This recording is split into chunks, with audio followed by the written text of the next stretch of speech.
ডিমের কোরমা বানাবো, তার জন্য এখানে 3টে ডিম সেদ্ধ করে খোসা ছাড়িয়ে রেখে দিয়েছি। আর এবার এখানে কড়াই বসাচ্ছি। কড়াইয়ে দেব সাদা তেল।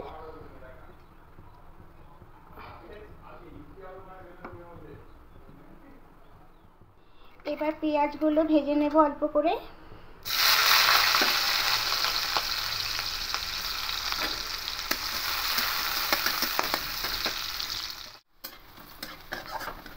পেঁয়াজটা হালকা করে ভেজে বেরেস্তা করে নেব।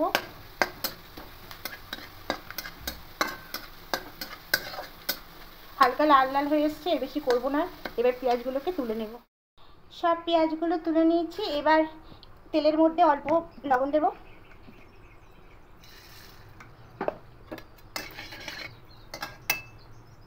এবার ডিমগুলোকে হালকা করে ভেজে নেব।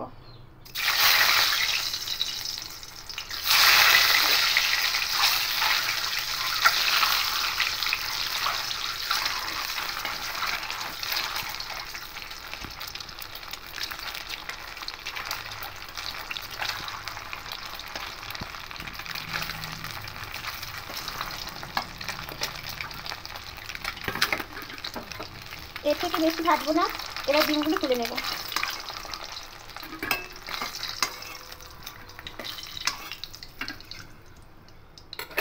এবার এই তেলের মধ্যে গোটা গরম মশলা ফোড়ন দেব। 4টে এলাচ, 4 টুকরো দারুচিনি আর 4টে লবঙ্গ। এবার এখানে পেঁয়াজ পেস্ট করেছিলাম, এই পেঁয়াজ পেস্টটা এখান থেকে দিয়ে দেব।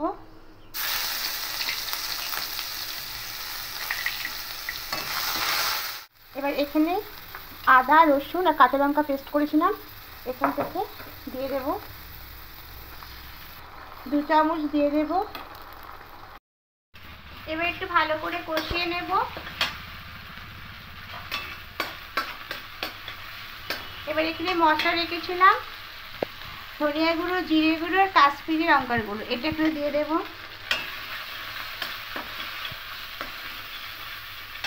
দিয়ে এখানে টমেটো পেস্ট করেছিলাম, টমেটো পেস্ট দিয়ে দেবো। এখানে 2 চামচ টমেটো পেস্ট দিয়ে দেব।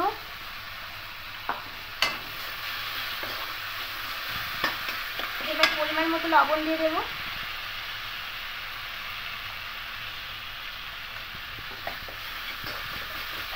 আর সামান্য অল্প চিনি দিয়ে দেবো। দিয়ে খুব ভালো করে মিনিট 2-3 সেকেন্ড কষে নেব। খুব ভালো করে দেখুন কষিয়ে নিয়েছি, মশলা থেকে তেল ছাড়তে শুরু করে দিয়েছি।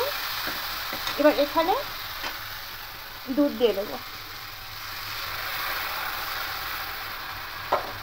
নারকেলের দুধ দিলে খুব ভালো হয়, যদি নারকেল হাতের কাছে না থাকে তাহলে পাউডার দুধ দিয়ে দিলেও হবে। এবার একটু ঝোলটা ফুটতে দেব। এটা ফুটে এসছে, এবার ডিমগুলো দিয়ে দেবো।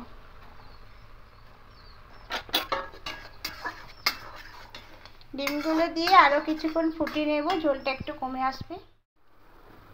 ডিমের কর্মটা একদম রেডি হয়ে দেখুন, ঝোলটা একদম শুকিয়ে কালিয়া হয়ে গেছে দেখুন।